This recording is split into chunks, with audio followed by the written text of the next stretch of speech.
Az-Zariyat itu adalah surat Makkiyah, surat-surat Makkiyah.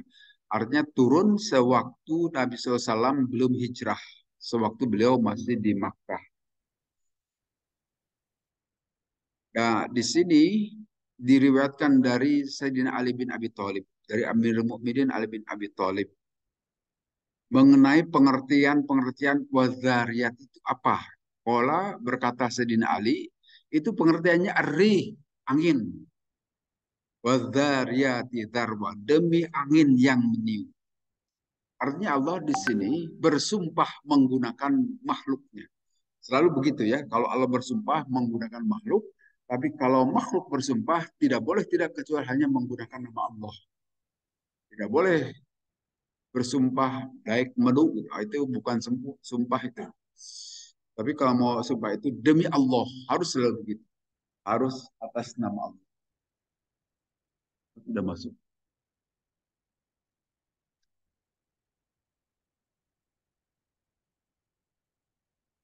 Demi angin di sini. Al-Zariyat itu adalah angin, arri, al-hamilati wikro. Nah, al-hamilat itu adalah as-sahab. As-sahab itu adalah mega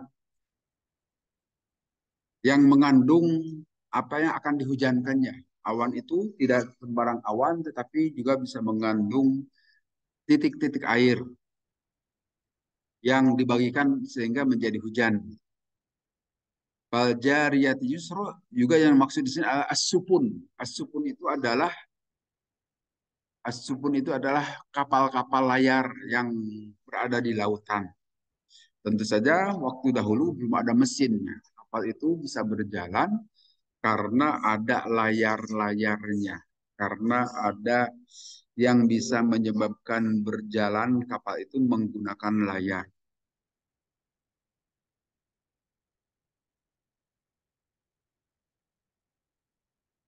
Kemudian di sini fal muqassimati amro, dan demi dat yang di sini para malaikat al muqassimah itu al malaikah. Jadi sebagai dasar bahwa para malaikat itu memiliki tugas-tugas tersendiri al muqassimat yang membagi-bagikan gitu di sini.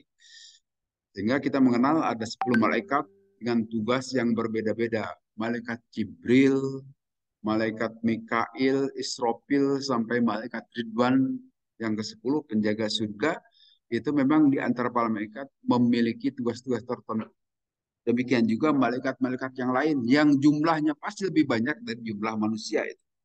Semuanya memiliki tugas-tugas khusus. So, malaikat yang menjaga manusia atau malaikat hafadoh itu memberikan penjagaan kepada kita masing-masing. Kemudian demikian juga dari Sayyidina Umar. Dari Sayyidina Umar juga mengatakan bahwa pengertian wadzariyati itu, di sini disebutkan Sayyidina Umar ditanya wadzariyati darwa itu ar-riyah. Kalau tadi Sayyidina Ali mengatakan ar-rih, rih itu satu angin saja gitu kan. Tapi kalau riyah itu banyak angin, ngegelebuk misalnya gitu. Ar-riyah sedangkan ar-rih bisa saja angin kecil. Tapi kata Sayyidina Umar itu pengertiannya ar-riyah. Ar-riyah itu angin yang banyak. Demikian juga al-muqassimat itu maksudnya para malaikat yang membagi atau yang memiliki tugas masing-masing. Wal jariyati itu adalah perahu-perahu layar, perahu-perahu yang berjalan di lautan. Jadi tafsiran dari Sayyidina Ali dan dari Sayyidina Umar sama mengenai apa itu pengertian ad-dariyat dan dalam surat ad-dariyat ini. Demikian juga dari hadis yang lain yang diriwayatkan oleh Imam Ibnu Abi Hatim disebutkan bahwa innal murada bidzariyati, sesungguhnya yang dimaksud dengan ad-dariyat itu arri kama taqaddam, sebagai mana yang telah terdahulu, yaitu angin. Wal hamilati wikra itu as-sahab. Al hamilat itu adalah awan atau mega yang mengandung muatan air misalnya dan seterusnya. Dan paljariyati itu adalah as-supun di sini. Annaha as-supun. Menurut tafsiran para ulama jumhur mayoritas. Wa qala ba'dhum hiya an-nujum tajri yusran bi aflakiha. Tetapi ada juga sebagian ulama yang menafsirkan itu adalah an-nujum, bintang-bintang yang beredar di garis edarnya masing-masing, di palaknya, di orbitnya masing-masing. Wal muqassimati, sedangkan al muqassimat itu adalah para malaikat. Tanazzalu bi awamirillah, mereka turun dengan membawa perintah-perintah Allah, as-syar'iyyati wal kauniyah, baik yang secara syariah maupun al-kauniyah. Al-kauniyah artinya apa yang tergambar di alam, yang teralami di alam. Innama tu'aduna lasodik. Sesungguhnya berita ini adalah suatu yang dijanjikan itu adalah kebenaran. Wa inna dina, dan sesungguhnya ad-din pengertian di sini adalah hari pembalasan. Artinya hisab. Dalam keseharian itu ada istilah kalau dain itu hutang kan. Tapi kalau din itu agama. Nah, tapi kalau di sini yang dimaksud adalah ad-din itu adalah pembalasan. Seperti Maliki Yaumuddin, raja agama misalnya. Nah, tapi yang dimaksud adalah raja nanti pada saat hari pembalasan hanya Allah yang berkuasa. Yang raja-raja yang pernah berkuasa boro-boro berkuasa, tidak bisa apa-apa. Wassama'i dzatil hubuk, dan demi langit-langit yang memiliki jalan-jalan yang kokoh. Di sini Ibnu Abbas mengatakan datul bahai wal jamal, itu langit-langit yang memiliki keindahan, kehebatan, kebaikan dan istiwa, kesempurnaan. Tidak pernah kita lihat ada tiang-tiang langit. Allah menyatakan juga dalam surat Luqman begitu. Mana ada tiang-tiang itu langit itu, tidak ada. Allah menciptakan itu semua dalam keadaan indah, istiwa, sempurna juga. Kemudian dalam hadis lain Rasulullah menyatakan inna min waraikum al-kadzdzabul mudhillu wa inna rasul min waraihi hubuk. Sungguhnya di belakang kalian itu ada pembohong yang menyesatkan. Inna rasul, dan sungguhnya kepala itu pembohong itu, di belakang itu ada hubuk-hubuk, ada jalan-jalan yang kokoh. Jadi maksud al-hubuk itu ada asyiddah, yang kuat, yang kokoh. Kemudian wasamaidatil hubuk juga diartikan oleh di sini Abdullah bin Amr itu as-sama us-sabi'ah, langit yang ketujuh. Kemudian ayat berikutnya innakum lafi qalim mukhtalif. Sungguhnya kalian semua itu dalam perkataan yang berbeda-beda, yang tidak seragam, berbeda-beda satu dengan yang lain. Innakum ayyuhal musyrikun, sungguhnya kalian semua hai kaum musyrikin al-kadzibuna rusuli, yang membohongkan para rasul, lafi qalim mukhtalif mudtaribin, dalam ucapan yang berbeda-beda, yang kalian tidak seragam antara satu dengan yang lainnya. Nah, yuk paku anhuman opik, yuk paku dibohongkan atau dibuat-buat satu orang dari yang lain. Artinya dibuat-buat dalam hal di sini membohongkan bahwa dolun atau kesesatan, menyesatkan. Yuk paku anhuman opik, yaitu maksudnya disesatkan min yudillu anhuman dolla. Yudollu anhuman dolla, orang disesatkan dari perkataannya. Artinya dihalang-halangi untuk mengikuti hidayah oleh orang yang tidak suka mengikuti hidayah. Atau di sini juga yupanu anhuman upina, difitnah, ditakut-takuti dan macam-macam itu, sehingga menghalangi orang-orang untuk memperoleh hidayah dari Allah. Kutil khurrasun, telah celaka orang-orang al-kadzabun. Al-khurrasun itu ada al-kadzabun, orang-orang yang membohongkan di sini yang dimaksud.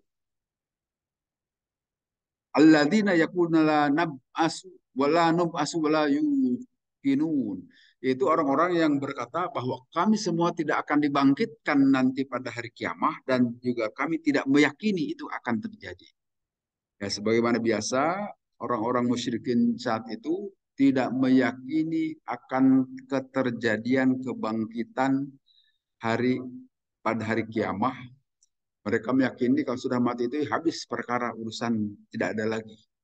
Padahal dalam ajaran Islam diperkenalkan oleh Nabi akan ada kehidupan lain. Karena kehidupan di muka bumi ini itu adalah sebagai ujian atau sebagai bekal untuk diperhitungkan nanti setelah kematian akan hidup lagi. Tapi orang-orang zaman dahulu tidak meyakininya. Jangan kan zaman dahulu, zaman sekarang juga begitu. Ada itu. Waktu saya kuliah, ya di sini di ITB itu ada seorang dosen yang tidak meyakini begitu.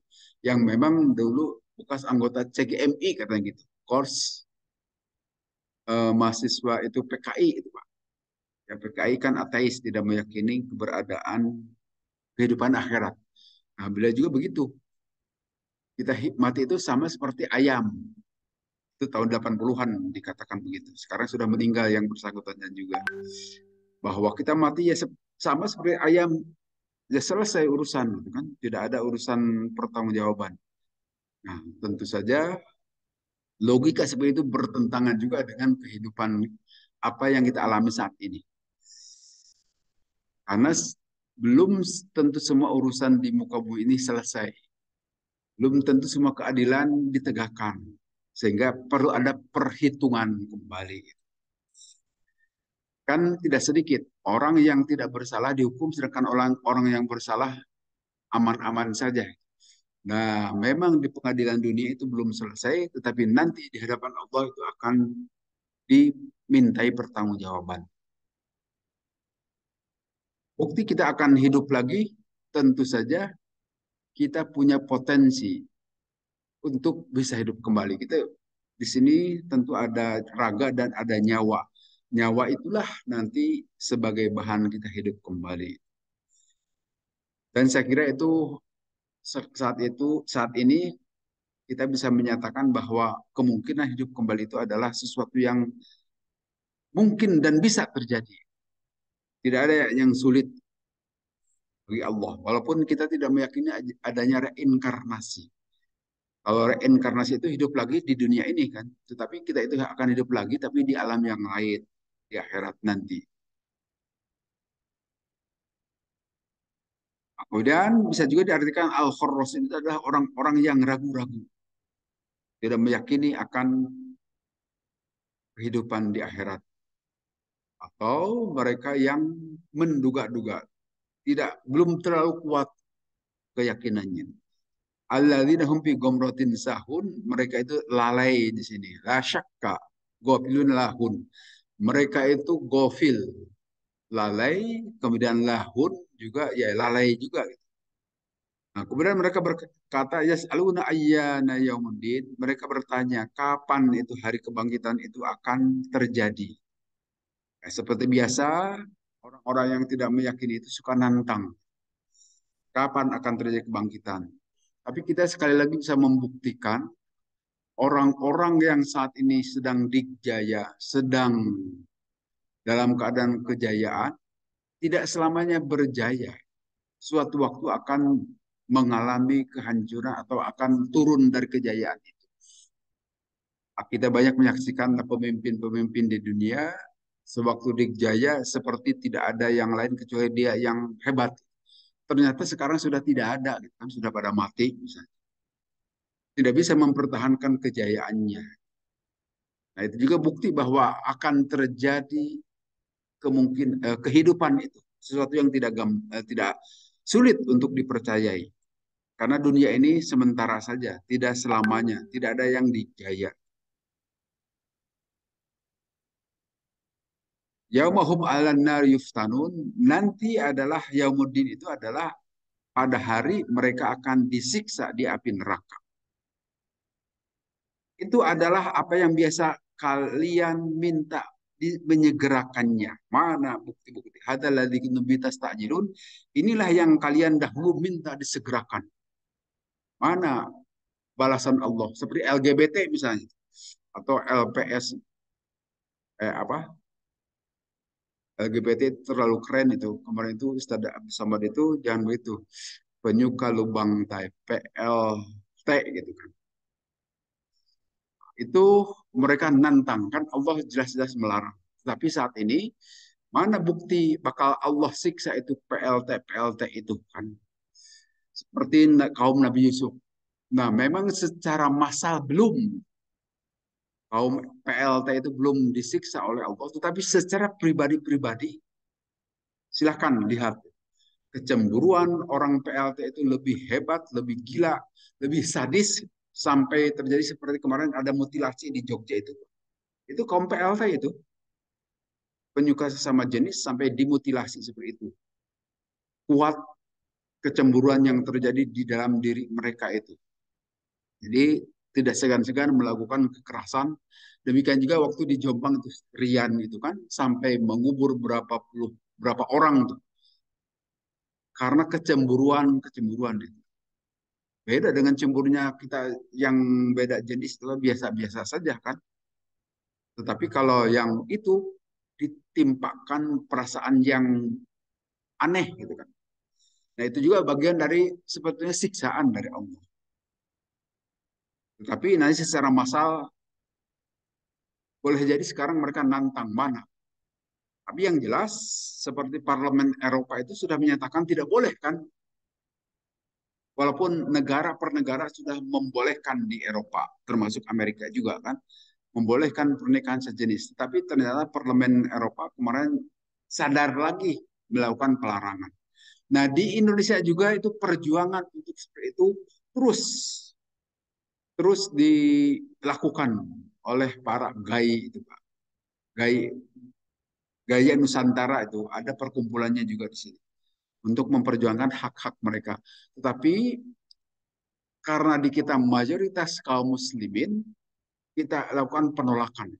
Tapi kalau di negara-negara Kristen, jangankan mayoritas kaum Kristennya, para pendetanya saja sudah banyak yang gay. Kalau di kita, insya Allah, ya walaupun ada satu dua itu barangkali ya, tetapi secara secara massal sebagai umat Islam kita menolak untuk itu. Dan orang-orang Kristen juga bersyukur karena mayoritas Islamlah di kita perkembangan para PLT tadi itu tidak begitu menyebar. Walaupun ini dibiayai oleh PBB itu, Pak. Mereka ketakutan, ketakutan nasi, ketakutan tidak bisa makan kelihatannya. Kalau terus kita bertambah terus jumlah penduduk ini, makin banyak manusia, makin kesulitan makan kelihatannya. Sehingga salah satu cara untuk menghentikan kelahiran itu, maka dengan nikah sesama jenis kan tidak mungkin memiliki anak. Sebetulnya Allah tidak melarang itu. Allah Maha Kuasa. Walaupun saat ini manusia di sini sudah jumlahnya 8 miliar masih bisa makan kan semuanya juga. Walaupun ada yang kelaparan, ya kelaparan itu hanya karena distribusi sumber daya itu tidak seimbang akibat ada kerakusan. Di dunia bagian utara itu pada rakus-rakus itu ingin kaya-kaya kan kapitalis, tapi kalau di bagian selatan Afrika di negara-negara yang miskin itu kekurangan sumber daya. Sumber daya yang ada di kita juga diangkut oleh mereka yang ada di bagian utara. Itu karena kerakusan. Sesungguhnya Allah telah menurunkan rezeki itu bagi seluruh manusia. Nah, ternyata walaupun bertambah tidak akan mengurangi, tidak akan Allah kesulitan memberikan makan. Tetap saja Allah berikan makanan dan kita bisa makan dari apa yang Allah sediakan. Pada saat Indonesia merdeka kan jumlah kita itu baru 70-an juta. Setelah 78 tahun saat ini berlipat itu jumlah penduduk Indonesia itu jadi 270 juta. Tapi tetap masih bisa makan, bahkan banyak itu beras kan. Walaupun sebagian impor katanya. Tapi itu juga adalah rezeki Allah. Yang di Vietnam, yang di India, di Thailand, itu semuanya Allah yang menjadikan sehingga beras itu bisa tersebar ke seluruh dunia. Artinya tidak perlu ketakutan walaupun jumlah manusia makin banyak. Tetapi secara alamiah juga ada kematian juga tentu. Allah pergilirkan bayi yang sudah harus mati, ya matilah. Kemudian di rangkaian ayat berikutnya, innal muttaqina fi jannati wa uyun. Nah, setelah Allah menjelaskan siksaan bagi orang-orang penghuni neraka, Allah menjelaskan bagi orang-orang yang masuk ke dalam surga. Sungguhnya orang-orang yang bertakwa itu berada di surga-surga wa'ayudin dan mata-mata air. Mengalir mata-mata air di sini. Seperti biasanya dalam Al-Quran begitu. Setelah neraka mesti surga. Indahum yaumun ma'ad yaumu ma'adihim yakununa fi jannati wa'ayud. Sungguhnya pada saat mereka kembali kepada Allah, mereka berada di surga-surga dan mata air yang mengalir.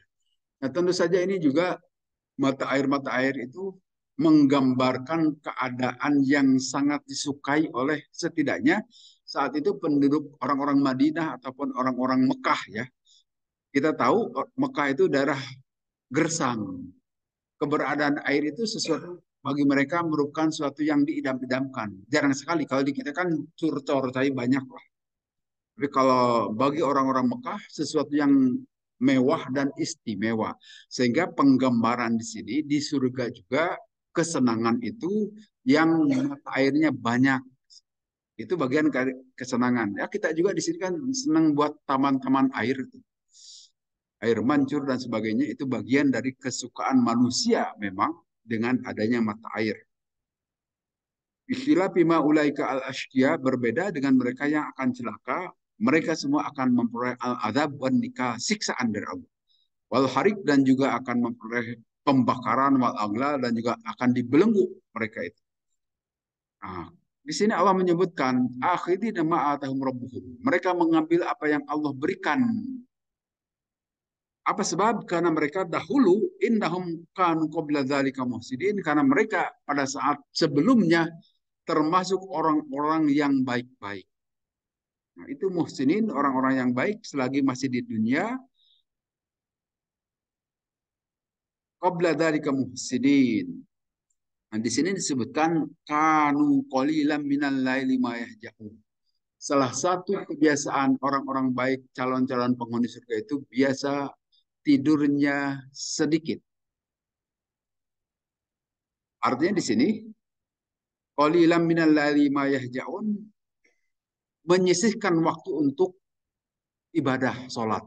Nah, sholat malam itu sudah dilakukan oleh Nabi sejak masih beliau di Mekah. Sehingga sholat malam itu selalu Nabi lakukan dan ada ulama yang menyatakan bahwa sholat malam bagi Nabi itu wajib. Nah, kalau bagi kita sholat malam witir itu, sholat witir itu sunnah kan. Tetapi kalau kita juga mau mengikuti Nabi melakukan tiap malam juga silahkan saja, baik-baik saja. Nah, ini bisa dicirikan dari sini. Orang yang suka sholat malam sebelum subuh. Nah, kalau subuhnya kesiangan, tanda-tanda tidak sholat malam. Jadi harus bangun sebelum subuh. Biasakan bagi kita itu. Karena ini salah satu sifatnya. Qalilan ma yahja'un. Bahwa tidur itu harus 8 jam gitu menurut ahli kesehatan gitu. Ternyata para ulama zaman dahulu tidak sampai 8 jam. 5 jam atau barangkali hanya 2 jam saja. Imam Syafi'i dan sebagainya. Tetap saja sehat-sehat saja. Bisa tidurnya yang berkualitas itu barangkali. Kalau menurut kesehatan saat ini kan harus 8 jam. Oke, kita kaum muslimin kelihatannya sulit tidur 8 jam ya, kecuali yang sedang sakit. Tapi kalau yang sehat itu agak sulit tidur selama 8 jam. Kecuali kalau tidurnya habis sholat isya jam 8 itu sampai nanti pukul 4. Nah itu mungkin bisa. Tapi kelihatan zaman sekarang agak sulit tidur sampai 8 jam. Paling 6 jam. Nah, karena apa? Karena malamnya kita gunakan untuk melakukan ibadah. Qalilan minal laili ma yahja'un. Sedikit mereka tidur. Kemudian di ayat berikutnya wabil asharihum yastaghfirun. Dan mereka pada waktu-waktu sahur. Nah, waktu sahur itu kan sebelum subuh. Kalau subuh sekarang itu pukul 5 kurang 40, berarti paling tidak mulai pukul 4 lah. Pukul 4 bangun, sholat, di situ bisa sholat witir atau tahajud juga silahkan. Kemudian beristighfar mohon ampun kepada Allah. Sebelum waktu subuh istighfar. Itu ciri-ciri para penghuni surga. Yang disebut dengan muhsinin menurut ayat ini begitu. Biasa memohon ampun kepada Allah sebelum subuh sudah siaga, harus sudah bangun. Kemudian dalam hadis lain juga sebutkan begini. Kata Nabi, ya ayuhan nas, hai ingatlah manusia, atimut to'am, berilah makanan. Wasilul arham, dan sambungkan silaturahmi. Wabsus syalam, dan sebarkan salam, keselamatan. Wasallu bil laili wan nasu niyam, dan salatlah pada waktu malam sedangkan orang-orang sedang tidur. Tadkhul jannata bisalam. Niscaya kalian akan masuk ke dalam surga dengan keselamatan. Itu anjuran Nabi. Kita memberikan makan, insya Allah di kita sudah ada Jum'ah berkah kan. Juga setiap hari Ahad ini nanti habis pengajian ada makanan. Tentu itu juga adalah kita memberi makan. Memberi makanan karena kebiasaan memberi makan itu dibiasakan sejak zaman sahabat, suka ngundang para sahabat yang lain untuk makan. Kalau di kita saat ini tidak ngundang ke rumah tapi di masjid saja. Kemudian sambungkan silaturahmi. Kemudian sebarkan salam, kedamaian ya, melalui ucapan assalamualaikum dan sebagainya. Sehingga assalamualaikum itu ibadah dalam ajaran Islam. Bukan sekedar basa-basi gitu kan. Selamat pagi, selamat sore, itu mah basa-basi. Tapi kalau dalam Islam itu assalamualaikum itu doa. Semoga keselamatan Allah limpahkan kepada kalian. Sehingga pengucapannya ibadah. Sehingga tidak boleh mengucapkan kepada non-muslim. Kalaupun kita berjumpa dengan mereka, cukup assalamu waalaikum gitu aja. Kalau mereka orang-orang non muslim mengatakan assalamualaikum, kadang-kadang begitu dalam pidato kan suka ikut-ikutan, tidak perlu dijawab secara sempurna, cukup waalaikum begitu saja, karena itu ibadah hanya untuk orang-orang Islam saja, sedangkan di luar Islam tidak perlu.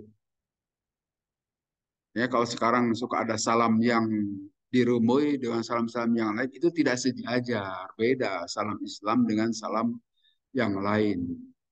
Itu hanya basa-basi, salam yang lain itu. Dalam Islam itu adalah ibadah. Wabshus salam, ini perintah dari Nabi. Sebarkan salam. Wasollu, dan sholatlah kalian billaili pada waktu malam. Wan nasu niyam, pada orang-orang kebanyakan itu sedang tidur. Nah, tentu saja bukan sholat maghrib atau isya ini, tetapi sholat jadi akhir malam. Pada saat orang sedang tidur, sholatlah kalian. Maka nanti jaminannya tadkhulul jannata bisalam. Kalian akan masuk ke dalam surga dengan keselamatan. Kemudian dalam hadis yang lain disebutkan begini, inna fi jannati ghurafan yuro dohiruha bin batiniha wa batinuha min dohiriha. Sesungguhnya di dalam surga itu ada kamar-kamar yang bisa kelihatan bagian luarnya dari bagian dalamnya, dan bagian dalam bisa terlihat dari luar. Transparan kelihatannya.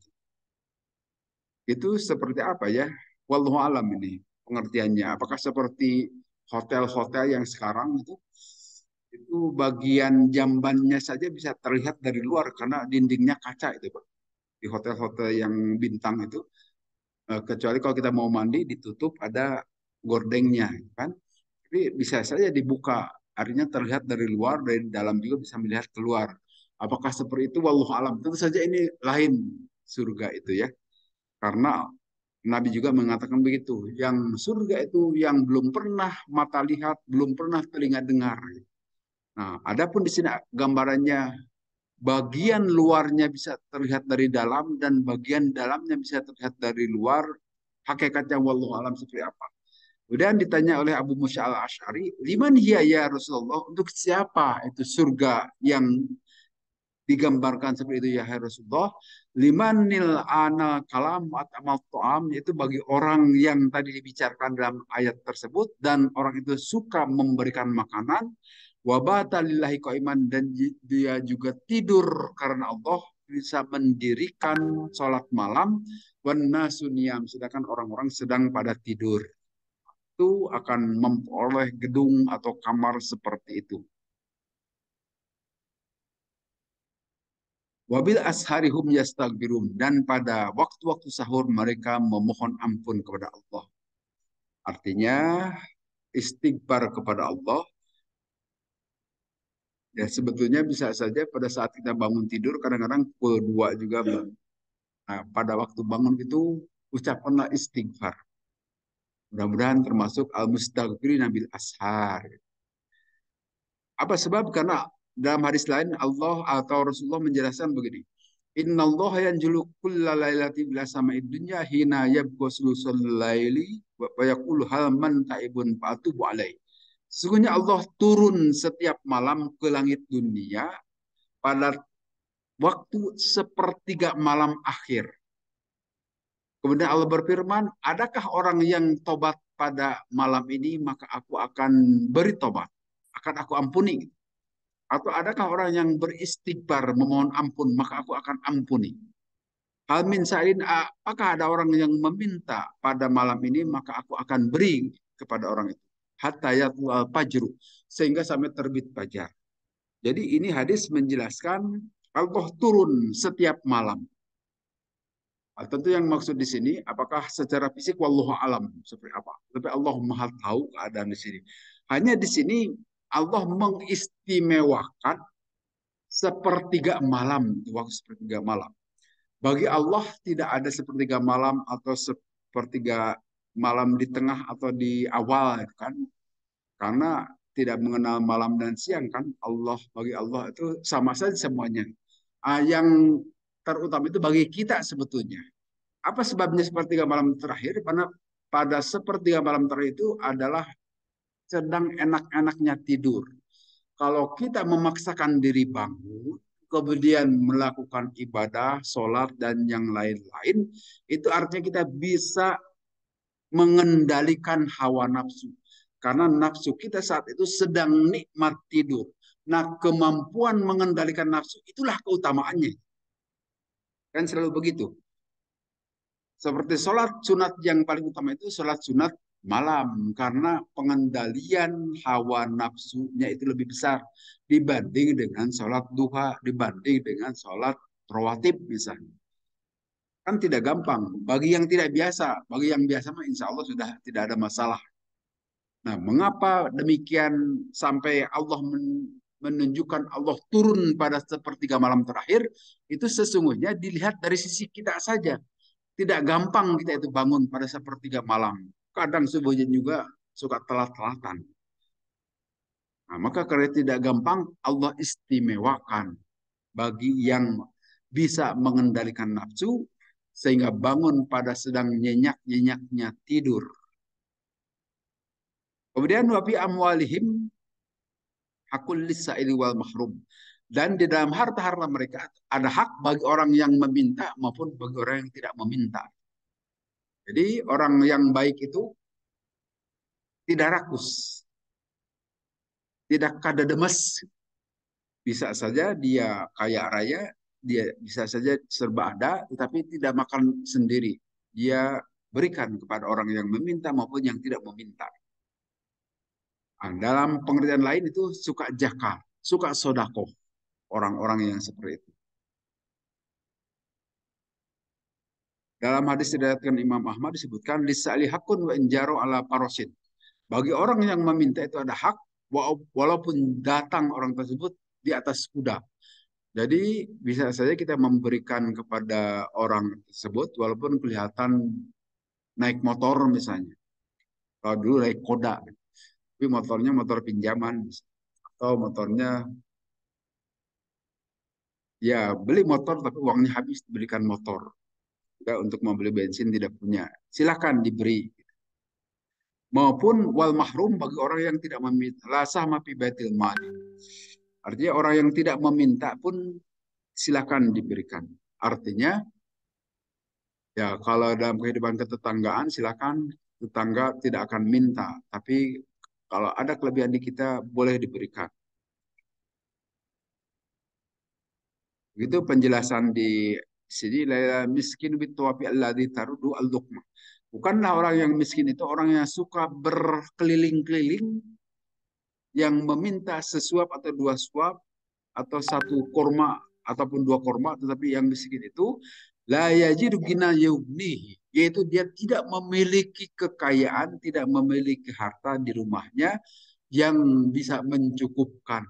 Tidak mesti keliling-keliling, tetapi dia tetap diam di rumah, tetapi tidak punya apa-apa. Itu juga tetap disebut dengan miskin. Maka bayatasaddaku, bersedekahlah kepada yang bersangkutan. Kalau kita tahu kehidupan yang bersangkutan.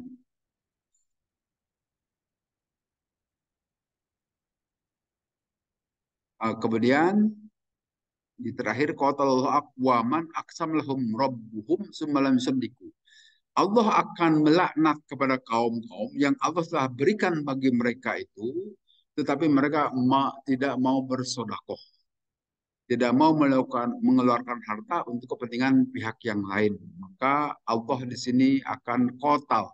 Kotal itu menggunakan bahasa biasa itu artinya memerangi, tetapi yang maksud di sini Allah melaknat.